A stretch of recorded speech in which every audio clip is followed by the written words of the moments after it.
ama sakenin tabang phat pha nom tai man sau pa pathian thang man sang pe kan pin nabon sabin ka ngai rum naw la ka jam naw salam kai pi so kai ve tu ni ko lo pi ta eman nawa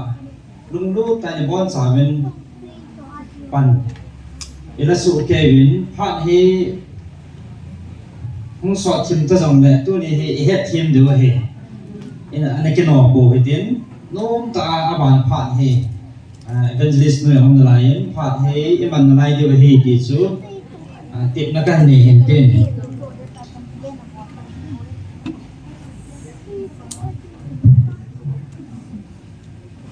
Dr. Poin le kha NG tol chung sang ho le thil tam pi pathin e vil na ho izavin in se pi tavin sina chung chu na chun ho len na chong cha ke jong kan nei no men chiong le ama hi tu ni pathin in tu chungai nam pum pi yong vil na ba thil pi ai lo le mo pu na chum chum api ho la ama jong he pai mo pin khat pan mun khat sang ahi na chunga tunin pakai bilin ikipa pivin tare tunia hi amadinga toga molso na nikokat ahi talhanin adi sanin adang tampi pathin angan sila mo puna pi sang tampi neve tuni hi ama niko tabang ende kabu ithin sunaw niko ahi talhanin atum ben ama chunga pakai bilin ikipa thui sevin ikipa naw sanin khabe khut ana beng la han ke pa min se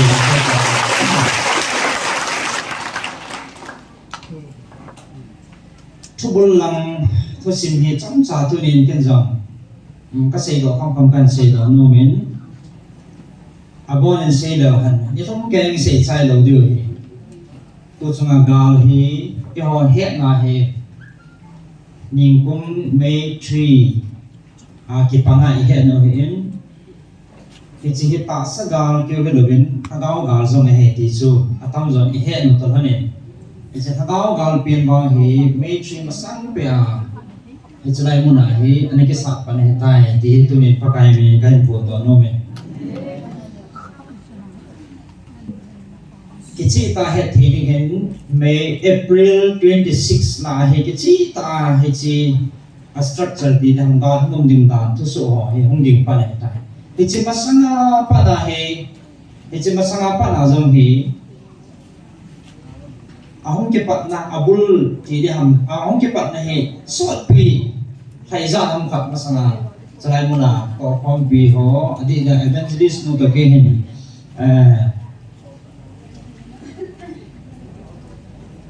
Thagao gilo ho to kidin te na ai lo la thil su chan he tam pi hi ana chi tha jinga hi. Sule adi ya kan si do nom chu Ichi go che hilovin tu chunga pathin ni ong gil na wa ise pi tawen tu chunga thil su hi pathin ni igil wa hi tawang gal ko na pa hi so na pa na pathin to gun sa he ti se tu chumen jong ina zata ve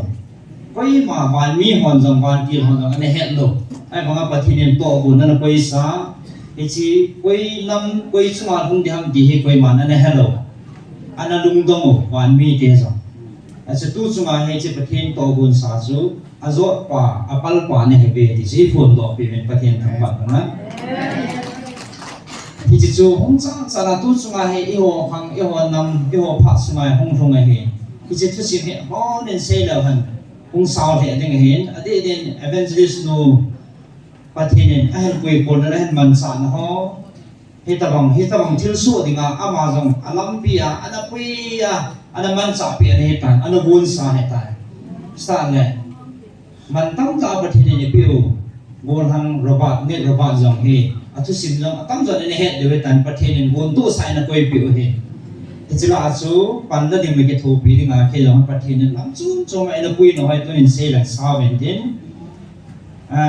patit na ahong mum til nai hi siga mo ke het masanga patit na tam pi ke hon jong kana tu be pi thì chẳng live và kana pi den pai ta his live gmf dia youtube live follow bono chen in het chin leu kata sanin hagao gi lo hon lam chom chom ma chlai mun na ke hozam patit na ina nevin abang le su ki chat ni abang le thanuk sa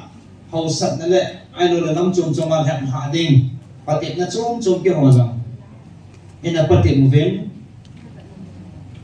lai fa kana piu asam tong khat Israel na pa na hong ki thang ta ge pa ma ahong khon he na volleyball in hall mu chu ama nu he chin hau to kana ki chu he in he chin za na hong kon za no chi ki nei pa mo ma he si in hi to ai vedar han bin do ko a ke gam tai ni cha nga hui la go hong ko na Israel in hi alui ta ya he an nu he asuma nyau pi ho ti bukim lo ho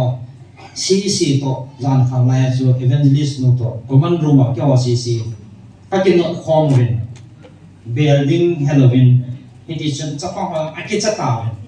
ban gin chana na sama ma jing hui gin no na sama ma jing ai no no chi kiling jing ne chinlanga kon hen hui la go hong ko ni hi chi hi ka pi no apa in phone an bol chai ya minute ni lang thing pon tin hung thung chat ne he chi hui he ama no hi hung kha lu lo ba chalaya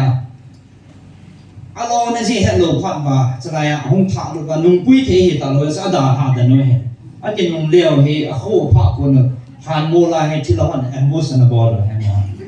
ana tin no ana cha ba han mo na kan ma hui la go ki thua gari sung bin do kha man no sunga he hui hon ki beijing ati jebe sa bindo ho so akhawa gari ong ke the talwa amo ma dana lam pia he gari sunga se kichabe sa ke ni foreign bolo he foreign bolo ka ki ho chai lo athu in he sa chai ba he phone ka koi in sunga ka lu le cho ka to man lo he hui le go hung thung pe akitan ta se chapang ho ki chata ke ni lo he din ka to pi hanen ka ki tu ben amo sa hamon ti ka hamon ben nhau bị trong máy đục liều hè, sau ấy biến là một tàu biến hết là ngay bốn họ xì lúc các cài thay kinh, còn lùng đó là chỉ là ngay sẽ là dính biến trong luôn nghe là cái nhẹ điều ấy, chỉ là bang hết cái ruộng các cột các cái in, và thế này tàu nó khá gần này, ông là ngay cái tụ biến, cái thing ngay cả, ai cái đàn bát thế này bắt tan là tổng thể bát thế như này về thì pro không nhiều này. Hiện nay tôi nằm phá hồ hui là bù kính té tôiยังจุดnày tôi nằm phá phát ta hồ cái bệ gì này phát triển thằng bạn của mình thì ta không sao không sao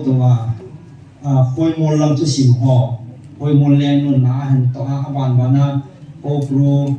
lên qua hồ hay ta sao bạn na hết còn làm lên qua hồ cái ta không sao tôi bạn na hết chứ là hết thu số in xây về April 26 là ngày gala này họ thu xí man xây tại cái chế phát tạ trong cái này cái việc tu hành này boarding sailing cái bộ bên sự lồng tâm là chế phát tạ chu tu ami hi za đi tu và lâm khai lồng môn bị thề ai lâu lại bắn ra thề đến bị ali bị nào bật tu nhà không dâu xì cái tu không tao tu này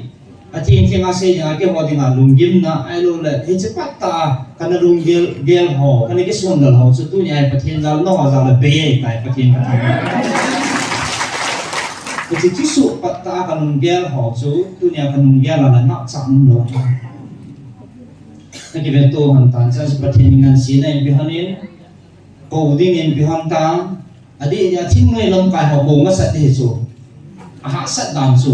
tôi nên hình xây độ làm cái xây độ lâu hả? UPS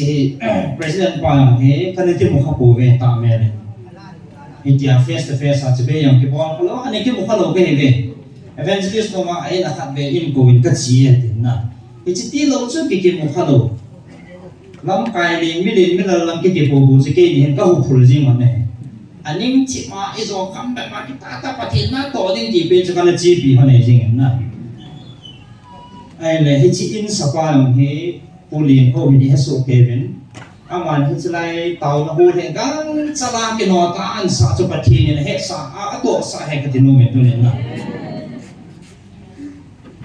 zo man lo hết, cái zo man lo, lại ngay tổ kia nó sẽ xuống lại hết na, plaster tile để phá ngay rồi bộ chất chụp hình ra sân pi họ tàu mà cái hí lệ nhưng mà tàu thì đủ mê thì cái chẳng cái gắng sao mà thì chỉ ăn buồn đó sen na thì chừng mà nó sẽ chụp hình thì chỉ đi luôn đi nhiều lệ cái president tu làm căn tùy đi hết sai cái là oi pin căn ang munu mà na phải xong cái cái thật là muốn na anh ấy tí dọn điều thì cho là president tu không định số cái chân kia cho cái ô hen cái ha cái bút na cái này rồi anh nói chung làประเทศเชลบูนเห็นนี่จะทุ่มวอลเก่านะเอสไลอะอามาซอนอะตั้มลอยปีนะปันได้อะไอ้สั้นนี่สิมเทให้ซ้อมน้ำเห็นเราดีไหมนะที่ที่ประเทศน่ะกูมองเห็น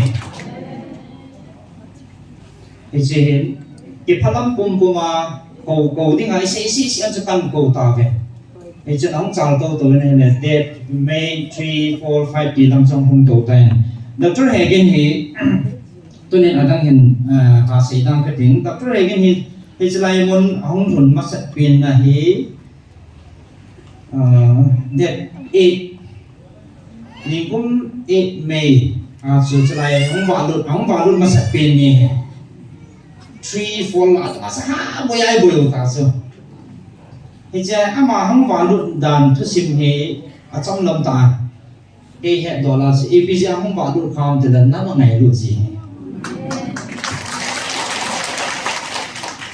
na ngai lu zala ita bang gala tolen idun dat di wa aum pha na hi amazon adiuti heavy le wa so ama an mola tauna na pang tas patina da bona an mola tauna aneya cái tỷ lệ hồi lần cái việc lệ vì cái ball này thì nằm hay cái hú đó đang thì mà nó có ý gì hết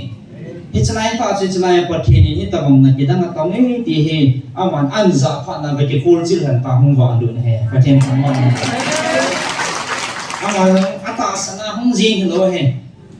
thì bằng phần pi đinh cái ngày sát này bật thì này chẳng cái nó phần pi với cái thì ô chú ta không ăn thêm bằng bậc trên ta này thì không vào được này chỉ để mày nhìn công chuyện này nè ahong masaloi heti sang amun ta amit tai na hong muin chil suum cham ha zo se chu pathen na pi thu mang chai na polin amun ta proof ang bolin he chawang pathen na pon mo heti phot chit na ni ahong nia pa na ading da in atu chan tu ni ge atu da nin pathen na mang chan tu ni na lo pi ta atong do dan ama za ni pathen thang ba ve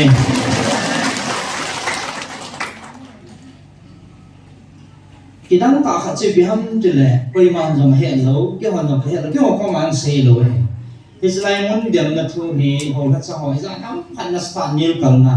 anh này cả bên lẽ khá riêng dòng hệ ăn gì đó và hầu bông ăn học bản là hiện tại thì chỉ ăn học nào và hệ lẽ khá gì thì phát phân bậc thì đã mà hay ngàn xí nó bị thì đi cả lại là cái chị tại đi hết thì bên tôi nhìn rồi thì gì cho nên chỉ lẽ khá hành gì hoa thì đòn bút là lẽ khá mà anh này gì anh đòn bút này tại và thiên kháng mà thì chị anh ấy lẽ anh ấy khá mà phải cần hiểu chị anh ấy cái lẽ họ mình thì xin bật hiện là mang sai thì chị anh gì là mấy cái hoàn cái hẹn rồi vậy cái nhìn là cái hẹn của 27 May giả là bật hiện thằng nào thì chỉ là hi tua hi phát game sau điều đấy chỉ là ni si hết sản là ni si tao mà ông hè bật hiện bill nè anh ông mẹ ya chú quay mà sa public à đi hiểu nè à quay mò lâm cài đi họ quay mò sa soi các cầu gì hả nè à mà câu này nó thì sa sa các cầu gì hả nè thì chỉ là hi à mà đấy à hồ bị vang ngân xí nó bị vang ngal sát tiền tan ấy là mò phụ nó học đồng gì à hi ná hình tổ bản rồi ya chú tu này hi chân hi ông thủ nó hi 27 May giả ra chú nhìn cũng mà chú Dr. Pu đang ăn mình phát tại ôi Pu Zarman là Covid Pu PS là Covid thì chỉ ní ra là sẽ thì rồi là pastor thằng neo rồi này Pu PS nằm chỗ ăn lại nè 27 giờ 20 này Pu bảo không thằng này thì chỉ ní ra là chú Dr. Pu đang he tu nhà khăn xe đó nè azon là cả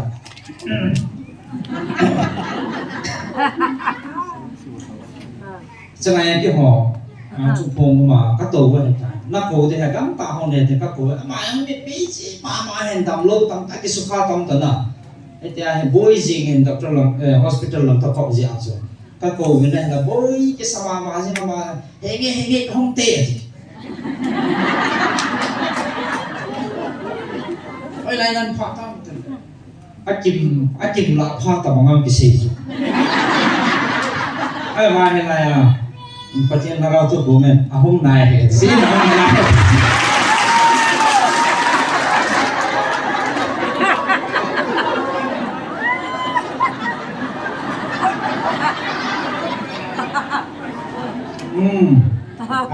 silang pa lo na so le bi so na na mo na ai ki no be se na so thu pha chai ni so ki phat long za la so nge kaung tai di so i sa wo san na ai ma pa ti na se thi lo hong nai i na hong nai a man ko la ke wen so sa ke wan na ma ka ni san lo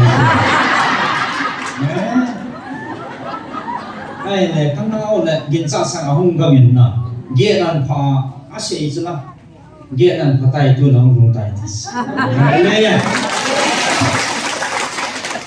kitchen is on so ke le evangelist tu nong hen lo ai ba nga ong thon so wa so ama ho pi na pha na so thu do an ni adam ha ho pi sa doctor pu an ko ha kamen si na kin chi chan na pha ta ong kiti an so we ma sa ani ka he lo kyung lo na is pha ama so so kinai so kita na saban na kita na sakul na ami hilong sini oh pakai ni hasil tapi hati su hati su to apa kira-kira kan ini biasanya kuliah su ni tahu acak ni enggak di kan sih kino ini kisah no so hati ni na kino ini man na nung kani it's nai ta su pastor lim ta ho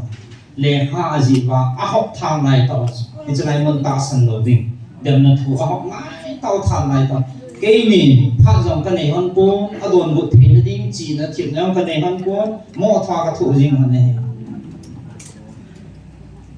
as a doctor ku pa mang kani se han ne cái gì xây thế lố, cái gì bol thế lố, cái gì phá dấu lố là môn hóa, nó hay bật thế nên biểu thì cái này biểu số cái xây thế về nó, Amazon,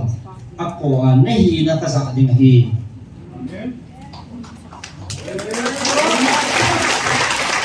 Amazon cái biết là gì hay, bắt lại, thì nghe, nó mà nó mà niệm bằng nghe, cái gì nó ngào cu này nang en nei pe ani man no ma da kho poi zum na ding za na ding man thi na chang ge yong le ka ki pi hai ta ki pi ha ji ang pi da tu ya pathian ngan si na pi a im mang pi a za cha pi a sial mang pi tam pi adi dia tu ni ai mak ki pi di le thing noi lam kai lam hon in first allergy ji da tra he gin za ka mo he ren khat nei len na ki pa ta le cái nếu xã tạo bát thiên ngân xí na mang khát dòng sụp bèo lâu thì ngã ở hình chụp na này thiếu sự bát thiên tham văn hỏi bây giờ ai thì mi thì hồ thắt làm hồ rồi thì cái nam thọ rồi áp bắt tạm hay bằng xí cái sơn thì có lẽ cái phần pan là mi mai cái gì ta rồi hay ta số gift cái là mồ bộ này cái là ít nó xã tòng là và nó ta mong bị rồi hồ thắt tắm bị này tu này có cái mình cần tìm mình tu này doctor qua con nên kêu nan nêu thì chỉ challenging nghe họ như này một bộ này bị học cái sao năm mà đi rằng là anh thì mà ba này mai sau được hết thì cần gì mà mình thì so hết chân cái số bát thiên ama hi anh man sa ai đâu là anh hết là một bộ này bị hi thì sẽ hết sau là tu này à thà bây giờ chỉ đi qua căn phụ đó nó mình chứ hết chân cái ông con nó đi anh thu họ là học sát nó hay tu này cái họ này ngà cả hết lâu để biết, cái chân cái hắn phải hết tu cái gì cái gì làm này, cái bị ha, hóa ra là sáng tạo cho nên mà hay bị nhà lòng ta hết, cái chuyện nàyเขาบอกanh vì bị na học sát nó thì cái họ này kia không giống hết lâu điều, gianเขาบอกคนนั้นปุ่งนีปุ่งทุ่มจ้องแหล่mà hay cái mùi gì này rồi các cái text gì vậy lẽ các bục các bụi pi tu lại azing lệ phát sai cái thong ấy điều tiết gì ngay đam lo bụi pi ngay in là hơn lệ các bục à bụi pi ngay về lỗ hiện na thì chân ama hiện anh thu pi họ rất si aman lụt đàn tu này aman tăng mỏng mỏng hè chúng ta lệ cả là ama personal là thu tiền tăng pi ông đình ta sản mình na à giờ bên nhau phát anh say tay in sumi thì họ Dr. P trong lôi nó trong tuần này là và không số ít bốn sao bên ít cái bảo điều cái tạo sản là cũng đến mà xong cái bảo điều gì mà hình anh ấy ở xa ai đó là bắt đầu cái xa support nó là chân hình thung lỗ để na ai bằng sung là mấy ta thu cái giá trị là mà trong hình epi ha để sao là chẳng bé xe lỗ đa này chỉ trung sản này na thiên thiên cái xe ai mà chỉ cho bát thiên chơi buồn thì số, chỉ cho ông nói là mà hát lâu đi hè, anh ấy không muốn nói ăn lâu đi số, giàu lâu đi này, số, pi gì hắn kia từ lúc cái gì mà đó này phát sai nụ bài cái ra phát những cái bằng quang thì lúc chỉ phải thì tàu nó thì tam thì đi số, phát sai một phát không thấy tao đâu, chỉ là cái cái hà sĩ năm nay nữa nè. Ini so, phát dạng ta là phát mình là nó chưa, là cái vấn đề gì mà ở đây bị mình đầu ra hi, anh nuôi gì nó mới thế, ai mà ta hay là tôi này chỉ số rồi đấy, tôi này chỉ hi sim theo cái sim đó rồi đấy nè, ra đã thua hiện, mà bây giờ nhưng là thằng mà những cái thằng này mới sẽ trồng này mới thế, khá là khá ta rồi hiện nè, khá ta đã rồi đấy chứ. Ai mà phát triển trên vùng hè thì bên nào, cho nên đó thì ta chỉ không muốn đó thì mà là instrument họ hiện, tao không bị anh cái thu phí họ rồi sẽ cho mày, bốn sao bên bắc cái mình cái bảo thuê sẽ về, thì do anh sẽ mà bọn it's like part là số cái là evangelist nó thì, bắt đầu nó đi đó là cái hiện gì rồi, bôi cái hiện na, mà hay lắm nhưng mà còn hay lắm, còn sắp bắn trong ngày ta thành nhà tôi kia này. Ai pilih tu ni ama isa kai hi bolong ke pan na hi ama jalan ke na tu ni hi ni mo jing sao hết sao dòng le hat về atau nama na endin piu le ke pa men tin dan Jesus atau ga ke ni ko sa ba ni sai ko atau na ding don hai nam ka he po kan kai lu zo po tôi nên tôi mai lắng nghe tôi lấy cái lồng ra để là hay xong mà hay cả phát là này hay chia cái này ông sẵn lại luôn là game hàng năm hay là program này chiều là tôi lại niêm lắm là vậy gì họ là văn thị đó gì đi lo hen ăn nôm lo cái việc nôm gì sao mà ăn chi lồng là cái chi nôm gì thằng lồng nè thì cho hắn cái gì thật ngay nhầm cái ai mà hết lại tạo qua sự phát triển lâu bên này ai cái điều sang họ cho sang ông thì hết tiền na cái bao mình chỉ áp dụng tu nia hết chấp phát lại cái đó cái gì cái đó lung neo hoàn lẽ cái đó là liên vai hoàn ta làm su cái nó nghe là lẽ xịt ông một cô nào không kịp pi là chỉ số hoàn lẽ những cái hết sao nó chỉ cái gì nào cái rồi thì cắt sao đâu ai là phát triển thì thằng muốn nó hơn lẽ phát triển thì mà quy nào dùng pi nào họ sẽ cái tại lại muốn ăn thằng nào thì lại chỉ là chịu là hẹn là ý mà sao tiếp bước kim lồ họ to thì chỉ phản đối thì cái khăn nó muốn bổ sung bắt ông dòng gì bắt họ mà strike pi bồi đâu nó lại cái hoàn kia phải không connection thì lồ chỉ là đây sẽ là phải nè asu là chút phát triển thu bồi cái bồi gì mà thì trên in phần đặt trong cái gì mà thứ bối tai lùng tân mà nó sẽ là hồ sơ phù hi mà sẽ là các cầu hơn này cái xuân bị pin ấy phụ ăn phụ luôn rồi lại hồ sơ phù sẽ là các cầu hơn này thu phù này gì chứ ấy mà là cái gì bị siêu là người mà sang tạ sang phụ thì cái này cái xuân bị pin là cái phụ mà này qua số mangผู้เปลี่ยนเราก็จะพัฒนาให้มาบางให้ขัดเกี่ยวกับส่วนเปลี่ยนมาให้กันละกูเห็นทุกไอ้ด้านนั้นมองให้รู้จักกินหมอให้ที่เราพูดลำพันนั่นหรือพ่อเป็นนะ ฮิจนายอันนั้นที่ลุงกินด่านจูอาศัยจีจงไปให้ทีมผลนะไอ้เราประเทศนี้ทั้งหมดนั้นลุงเนี่ยหันก้าวปีนี่ไหนเนี่ยเกมันน้ำมีเดียวเกมันกันกวนนี่กันปีนี่ไหนเนี่ยที่ประเทศนี้ตัวนี้ไอ้ที่ติดนะอาสุเปียตัวประเทศกันตัวนี้สไลด์ปันเราสิประเทศนี้มองคนนั้นปีที่เขาหมดสิเนี่ยไอ้ที่ติดมาทอนไงเราประเทศทั้งหมดสามเปลี่ยนกับปีเราเป็นที่ปานมิตรที่อินอีหลงคนนึงอาศัยทอลังเฮไอ้เราต้องแต่งกับเสียดอกที่คนก็ต้องที่มาที่ปานั่นแหละพวกนั้นตั้งปีกันเองนะอิจฉาตาอิสงแล้วไอ้เลยร่างกายห่อหุ้มผ้าแรงปฏิบัติตัวที่เขาละไอ้นี่ก็ชิมันเดีที่มันจุถ้าแนวนักการนะแนวเดียวใช่ไหมที่พัดน้ำนายจะดึงหน่อยเพราะฉะนั้นพัดปาที่เสียเลยขนุยของแรกขนุยสมองแล้วก็หลุดบางสิ่งต่างๆที่พัดน้ำตายเลยเอาห้องเตียงเลยไอ้เทียนก็ดีแบบ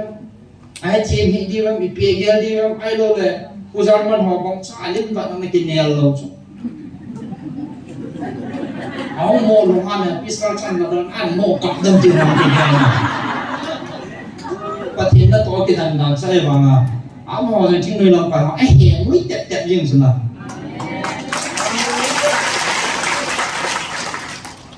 เอาโมจะไปถ้ากินเนื้อสาบินละปังว่าถ้าเขามีที่ประเทศนั้นปีว่าเฮียสู้เนื้อกับจางเปลี่ยนรูดีว่าเฮ้เอาโมให้กินปีทางนั้นนี่ว่าลุงเสียน้ำหนักหมอให้โตจีมาให้ไล่คนนั้นภาษาเราฟ้อนบอลอยู่โอ้โหเตาฟองเตะติดละขนาดนี้อันที่สุดบอลลุงกินเก๋อยู่เป็นกิบุมุตุนตาส่วนน่ะอีกสิ่งนึงอันนี้เดี๋ยวตัวนี้ก็เสียลงน้องจูที่จันดีอีกคนนั่นเดียวเลยตัวนี้ที่ลูกพี่ไอ้บอลดอกหอมี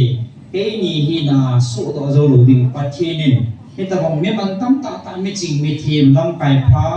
อันนี้เดี๋ยวดร.เฮกินเฮนดังหัวจะรู้สิ่งนี้เป็นประเทศนี้ต้องหอฮีตัวเนี่ยนั่นมันสาจิบะฮิจันนี่คนดูเฮติขันพูดต่อหน่อย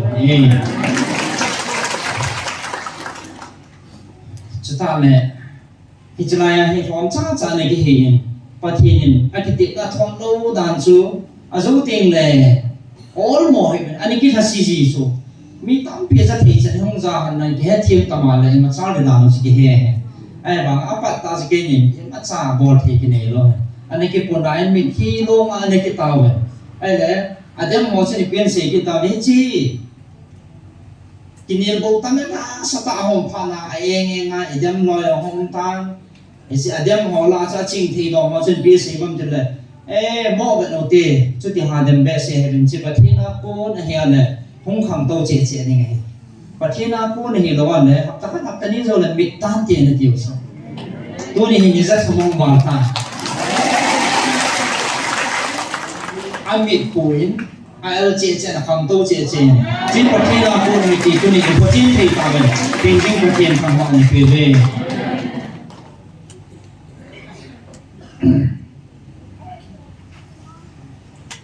อาพัดจินนะจะใครตั้มปี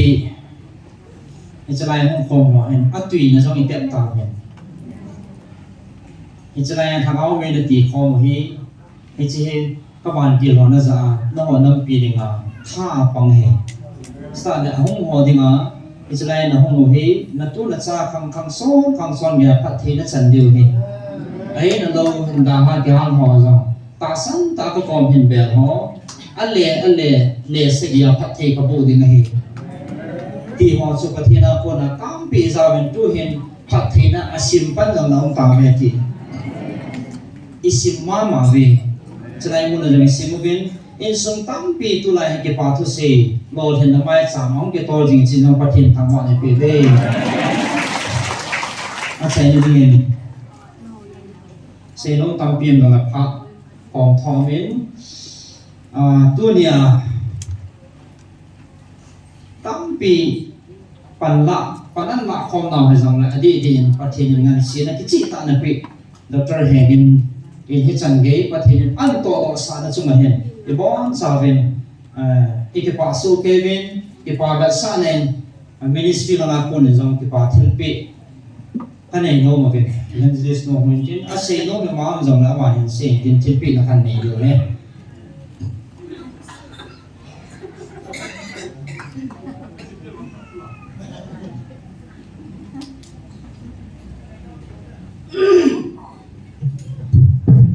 ท่านก็เด็กเขาว่าพี่เบสวันละมันเจ้าเห็นเต็ม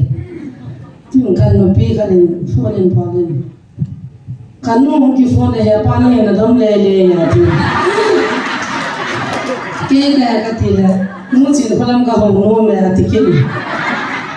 สักลงกันมันเดินฟอนจนตาวนะกับโม่มันเด็กกับเป้าอีสานเนี่ยอาเมียนก็ที่ละคิดพันกันนู้นเขาไม่ก็จะตาวสาวนู้นเลยที่เกี่ยให้ทำเนี่ยจะต้องว่าเห็นผู้ใหญ่กันที่จะเราเพียงรุ่นที่เพียงก็ไปท่านรู้เนี่ยตัวนี้จะน่าอันนู้นเลยบางท่านรู้เลยงงออกมาส่งยาบีซีเซียมงัดกิจที่เฮียแค่ว่าอยู่บ่อยเนี่ยเซียมเข้ามาให้เกิดเกี่ยเฮียนเที่ยวสินั่นเนี่ยส่วนเซียมงัดที่ที่พักนายเราจะส่วนเซียนวันนี้เฮียสุขแค่เดียวเห็นตัวนี้เห็นหิงเสตันพงศ์หิงเสตันके बाद हो अपुलनी का सीधी अदमिन के भानी सोन लंग गा के पतिलाया थिरा के फोमो तो सिंदंग किसी लगन नु सो अये जे पथिन तो देवा थिना जम के हेलो जो बुया बुई थिना तो न थिना के या बोलो बोई का चंग था जी कनुंग दम जी हे जम वाई पो जम पन सैतान कई नु अन नु ने था वांग जन नोम लो हे कोई को मिन फोन इन बोल नहीं नु बिना मिन तिकिन जिन्हें हम लोग बहुत ज़्यादा क्या होता है इसी का लोग पीनो जो अन्य चीज़ें होता है अब जिनके ही पिछले अमाय के ये तेरे का तेरे का चंद मुझे ध्यान नो ना लोग पीनो जो थीटा है होते ना कम तब मैं ताका शेयर दो अन्य अब उस वाले वेतन होते काफ़ी थी ही हम कच्ची अच्छा थी सास वाला लोग पी को आके का कोई ना तो पी कर जीने अच्छा जिनका अच्छा तो सिंदर शॉट है किसी दाता अंतिम आके भाग से ना होते पतिम नतीन चलकर न तू और न तू ना है चले छोड़वा तू ना पति ने ना बाना ऐसा हुआ तू ने कि पानी खोलो पीता इज़ात थे उसे पति ने बियर में कथम का सही से ताबिन के गवर्नमेंट सुकून इन थिलपानी और कबल नोमिन कभर कमनी भाभी तो डॉक्टर मैडम विला तो पाँचों में उनके हो गए इन थिल को भी कटिंग ताई सी और जो हेड फुल भाव दे बोना हेड लो दिखे हैं हेड नोज़म माँ भी आया जे मसीह के सबको कौन पावन के हो भी नहीं आओ नुमान से ही बिना इंग्लिश इन थोड़ा ना म्यूजिक के दिन तो ना नहीं कि दो ऐसे जन कौन पाव जो इन थोड़ा का दिन हिंदुस्तान पावन हम बहुत खुश हैं आज के दिन माँ भी आया और खास करके भाभी विला डॉक्टर हेडिन आज तक जो कुछ भी किया अपना भारत जाति के लिए अपना मानव जाति के लिए जो कुछ भी किया अगर हमने मदद नहीं किया हमने इनके लिए दुआ नहीं किया हमने इसको सपोर्ट नहीं किया तो अभी इतने तक नहीं पहुंचे इसलिए हम लोग अपना भावी डॉक्टर विला के लिए हम परमेश्वर को धन्यवाद देते हैं उसके ऊपर हम धन्यवाद देते हैं क्योंकि आदमी तो सब एक ही है वाइफ मदद नहीं किया सपोर्ट नहीं किया तो सब जीरो हो सकता है लेकिन डॉक्टर है कि यहाँ तक पहुँचा आज हमारे बीच में हमारे जान लोग के बीच में प्रभु ने इतनी ऊंचा क्यों किया खास करके आपके सहायता से प्रभु वो सब देख रहे हैं विनती कर रहे हैं और हम लोग भी आपके ऊपर बहुत लाखों लाखों धन्यवाद देते हैं और सब नहीं कि हम इतने धन्यवाद बोले कम है इतनी भी हमारे अंदर जो चीज़ हम देंगे वो कम पड़ेगा लेकिन परमेश्वर बाद में परिवार अब सबका जो मुकुट है प्रभु देगा हम नहीं दे सकते दुनिया में परमेश्वर उससे भर के देगा डॉक्टर विला के लिए धन्यवाद देते हैं और डॉक्टर हेगिन के लिए भी धन्यवाद सुबह शाम बीबी का पीछे पड़ेगा तो प्रभु के लिए ध्यान में कथा नहीं करेगा शरीर तो में तो पागल हो गया ना भाई तो नहीं सोया के साथ नहीं बैठा खाना साथ में आपके नजर में कई बार पागल है लेकिन प्रभु वही चाहता है बाद में स्वर्ग जाने के बाद आप बोलेगा बहुत कम है बोलेगा वो हम सब का जीवन में भी मैंने भी अपना अकेले मैंने कितने साल बिता दिया लेकिन हमारा हस्बैंड जानते हैं सब चीज़ अकेले प्रार्थना में आंसू के साथ मेरे पीछे, इसलिए मैं यहाँ तक पहुँची। तो आज डॉक्टर हैगिन यहाँ तक जो कुछ भी है आपके ओर से है, तो अब हम आपके धन्यवाद बहुत धन्यवाद देते हैं। जिन को नहीं लीना मोक से जो फनाम कल पावा kan sepai जाकिन ऐ पावसांगिन कल पाव जैसे लनोम जाते निजामला ऐ पावसांग अंगाई ना डॉक्टर हैगिन ने तबांग पांडा जोंगले आइन ने पी अपन लो ले चान थुंग लो दे फाजोंगा फाइन चिंजोंगा चिंग होय जोंगा होयिन मिलुंग लियन ताजोंगा बा बिचोंगा की पाथो सेविन के जों तू ना ना हो मसमा का दिन थे ने जो कन ने पूजा नहीं ama bunta ro sura na ke lo ya pudinga sakha ka na ki po a ipi ka ne handa me pi ka to handa na ke ngoi no ngoi hi mo ta nga hu thun ta kai le je na ya ke number za ma lo ya account number za ma he lo ka he sa lo ka ju ke dai le je hin he cho ai pathin za le na pha hat ni za la thil su to ji ne pe se to no vin ka ki pa he vin ipon chawa chu thil phai bol nong su ke diu hin zong le na apon zong ka the po vin ka tin ki pa na zang chung da to le ki chan lo yan the tho a atam zo in ka gyal ji le hi le ke ma ka gi sap da ne agan the din a boy din a ha din dan ka gyal pha le zan dong phong mi phong chum dong zong le ka tho ji la bang le ka te sin ka mi hi a long ji ama zan le pathin ka tho min pathin mu ti la ngol ka ba hi Doctor Hatsumi Musina Ngayon Katiso. Stand Santa Azinga Nonta Imu Anya Adwana Tupita Kongam Latsanga Kandisuna Taxena. Hitch to zero Aqueta Zazo Zungana de Alien Pins of him. Young Simon Lacy Nazamalian Pin Suna Nazamalian Pin Higgy. Young Simon Kayam Simon. Phadda na bang phaddan chu he chu tu na ma mi fang pha hi na ka se do no min ha sa zo si chu lan lu khu de ngai ta ji la la ko ta pi ke phal do tan an mi thilon na zo si ke pa na hung ki le de ji chu ha he zong le mi fang pha ti ka se do no min tu na ina pum pi khunung sa nai tu sa khanga de nga sim do de le ji na ding le kha po an ji do an so do the ta na chu ki pa thu se bi nam pum pi bin I po them pon ama na ziam nga te bor ke na ziam ko te bor in ka dir ke le evangelist ko in ma cha bor the ka ne hon pon pe the ka ne hon pon he zo le pon the kha cha la ka no go hon chi chu e ho la I pao pathin a han do I pao ve ing sil pe ka de ka ne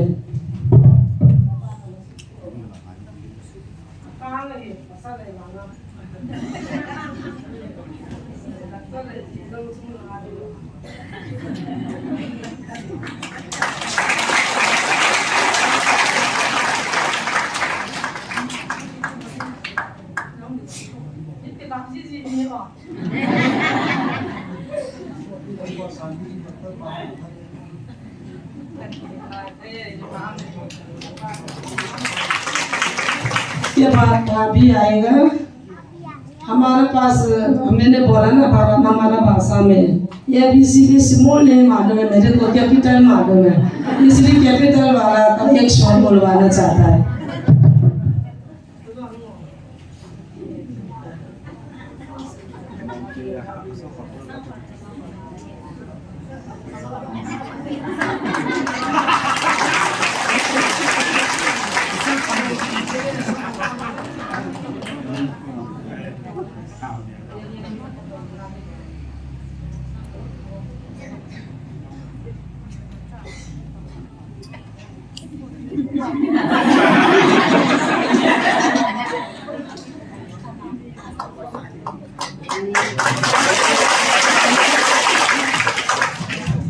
धन्यवाद भाभी उसके बाद अब आने दुनिया डॉक्टर लगे जिनके थोपिया लेखा इंजी हो डॉक्टर ड्रेस का नाम से होंगे गंतिन हमारे प्लेस कम तेतिया ये सब बहुत सारे खाने लाओ ले नहीं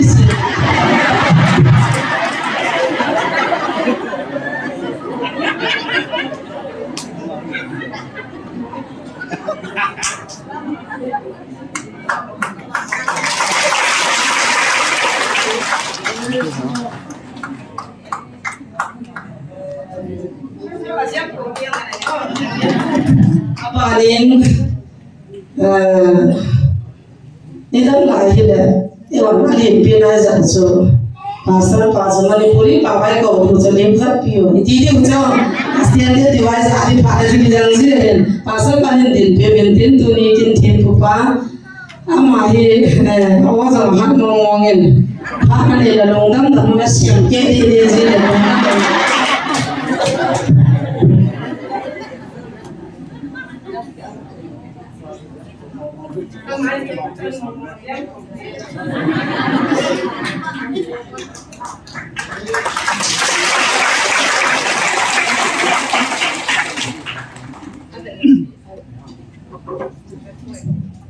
tôi program gì hậu viên sẽ để làm sinh nhật và riêng tiếng thì để chỉ kiểu không nào cũng giống cái lúc này là về đi lúc vào kiểu không nào cũng giống cái lúc đi in chung là kun chỉ nào tiền luôn thì cả xí mua tiền luôn thì cả xí là trong cho này cái dấu thay riêng cái hình cái không cái sai là hình extra cũng mà khai biết đầu biết thì làm nó số cái điều riêng là chỉ lúc cái trong cái in này điều na so ko ima ani mala ka mung ki pia inu ipa ga mung ki ko lo de sanam pi in to na eta ji chana ibong chawa tu na hi ka kan pi ba na ya lu tip na kan ne ne ven zin ki ko ki khen in lu na ki ne dio chila in sa ho de de ain ge ho no na se pi dio pa za le ka hen pulen kho ba hen chila lai ho sa pa bon wa chila in sa ho se za te te ngai de hi he chun jing tin la ida mo la chin lu tingin hung ki ku su ke ben ti cho nam pum pi pathin na kan ti na he ven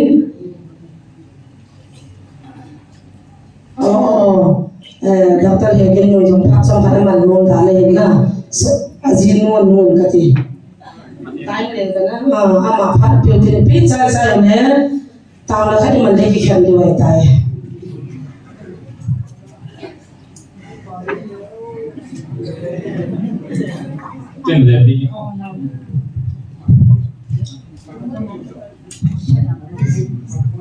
Praise the Lord.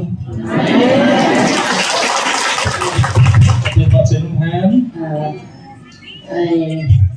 didn't come and stand here as a mother-in-law of Dr. Hakim, but I came and stand here as a child of God, and you always are a child of God. Selain itu, Dr. Hakim pi pangahong din kalipoin, zong le patinsa di nazala, namo tamang patinsa kahija tahun ini. And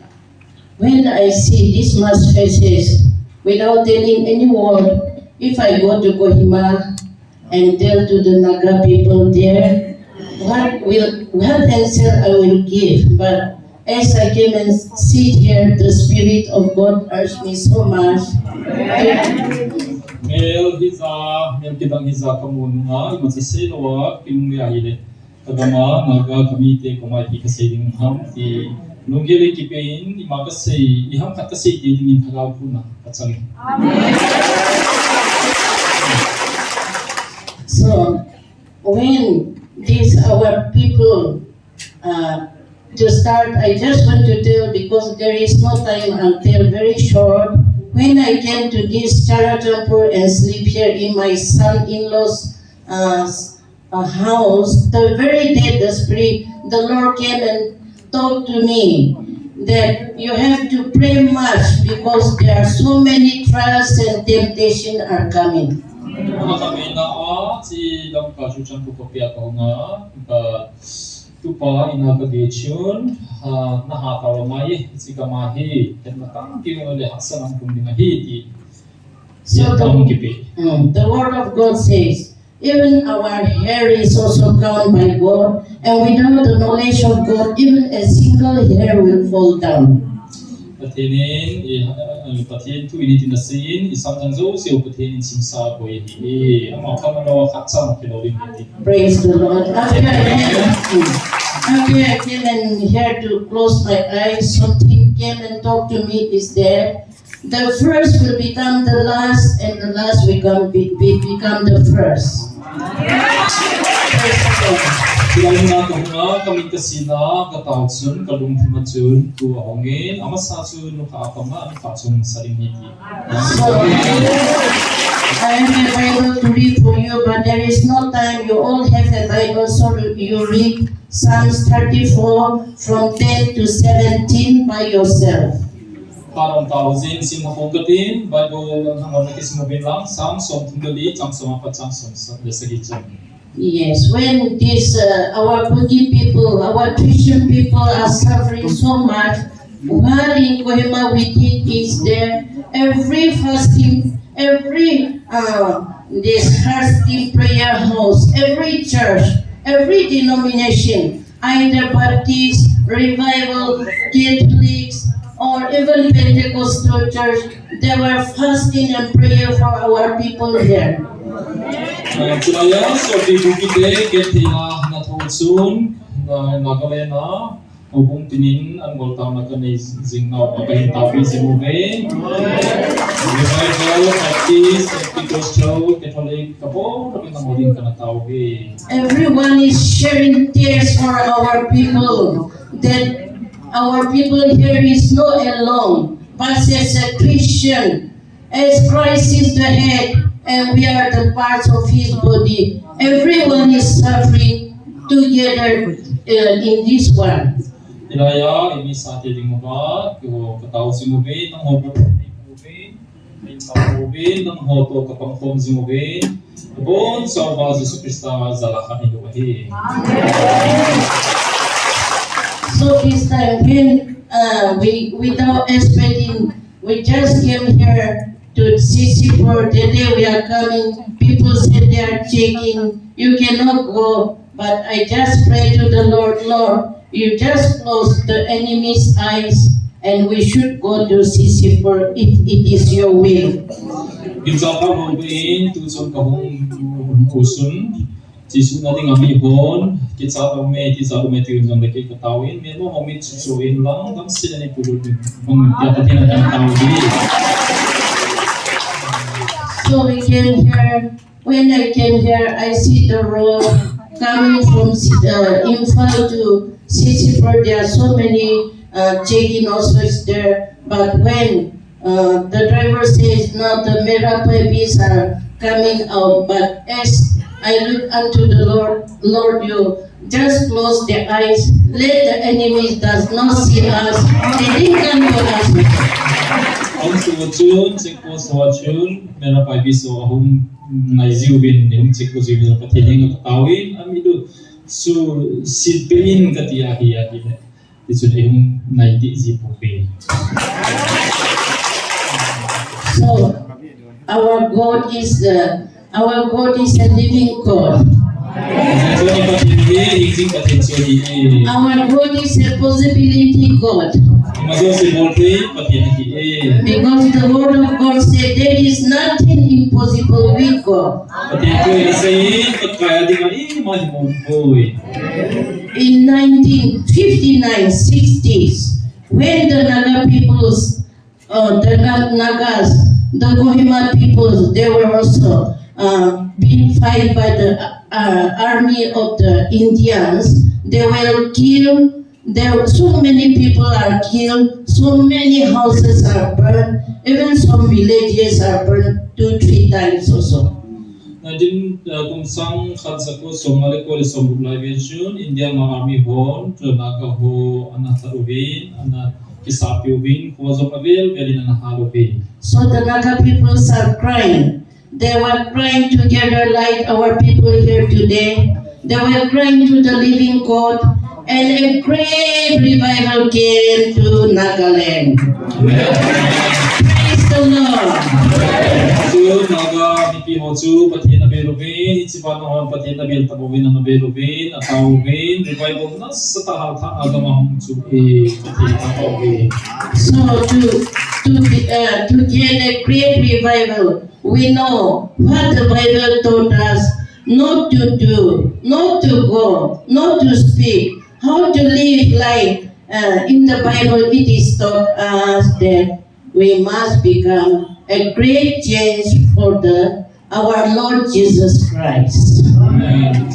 Bible ki sunin Bible tending IP bolba IP bol dawa IP pampai ba IP sambil waktu so kisin jun patinin IP bolba patinung lami bolba hile Bible sunin lagi. Just before I came here, when this Mother's Day came, as we also having some ministry there, we visited so many old mothers, but one mother, just before I came here, she told me that now revival will come to Sisipur because our God people are crying to the Lord. Kalau masang chun nupi tau komo sum kabilin kapchun sepi kapchun asi nam kakopi revival ang kumtinga hi aji chu mi sate jiwa pun pati ni nga tau na kapsum bi After seeing so many faces, as a Christian, we don't have caste, we don't have this caste or people or differentiate. We are one in Christ Jesus. Pilikuin, sum kamuin, Christian hiu do kilhonin, zabe na maki kente hi covid, na oke putin om loa, patin sa tegen hiu aki putin. Yeah. So when I go to Kohima, I'll tell to our people, our children, our people there in Sisipur, they were praying. They were praying to the Lord. They were changing. Those who eat unwanted things, they are trying to stop. Those who want to live to the Lord, they were turning to the Lord. I'll take that message and I will go, and the Lord must send the power of the Holy Spirit here, and a great revival should come to this land. Kalong si dingle kagama kami te koma ka sailing chu silanga lam ko kopi chu chan purami pihon patina berobin tikarolo kai hawin atinga bu netalawing na kiksin sawin patina berobin revival kung te ding hi ta mo ba ti tuli ka tuting hi. So I thank you very much for giving me this precious time. I know the time is not there, but if I miss this opportunity there, because the word of God says, when the Spirit of the Lord urges us, if we don't say in God, there will not be peace in me. So I also want to take this opportunity, and if I go there, I will tell your message to our Kohima people, our Nagaland people, that our people are doing good. They were strong in the Lord. Praise the Lord. Kami sinayaya kami pizemuin nasumba ki patu kesin patinin setting ai pi tui sei do ting e pugi asatahi tuning ka sei do tain ki Because the word of God says, the word is not yours, but is of the Lord. patinin tu na seyin the word is The word is not yours, but is of the Lord. tu hi na ma hi poin patina kon so hi ti Praise the Lord.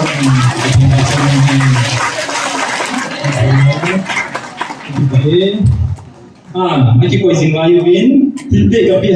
hanin min yaw min ka hin din sa no min mi tu ma hi kan en ping ka te upalen pu ka khona ka sudle ka thasuna su sa khalo hin ni na hi mo su ting le pa he boy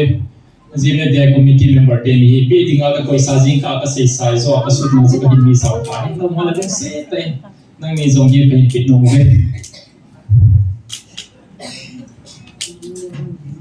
okay acha zo le pe to tang ka te parum to toin na cha chung mi ki pa Inu zong telefon na sa tang ni na chi dan jena. Ihon te ba chakam ka riu men. Ano ay ba ji pi se ma hiat lo. Ano dan lo le. Pati na pa ni. Igamu pati bil na chu Kohima na gale na ding chula ala lam the je me. Ang sa ta se je ka te zong pi kipa me ti kala se na boto ni kipa me ge lo ge ta na ko pon i pon sa de ti lo pin sa ta te ani so to chi le so le ni ke lo le do le he chi la so sa ko le ba ti lo pin a chai na so mi ni ta o ko ke ma ta je le le ka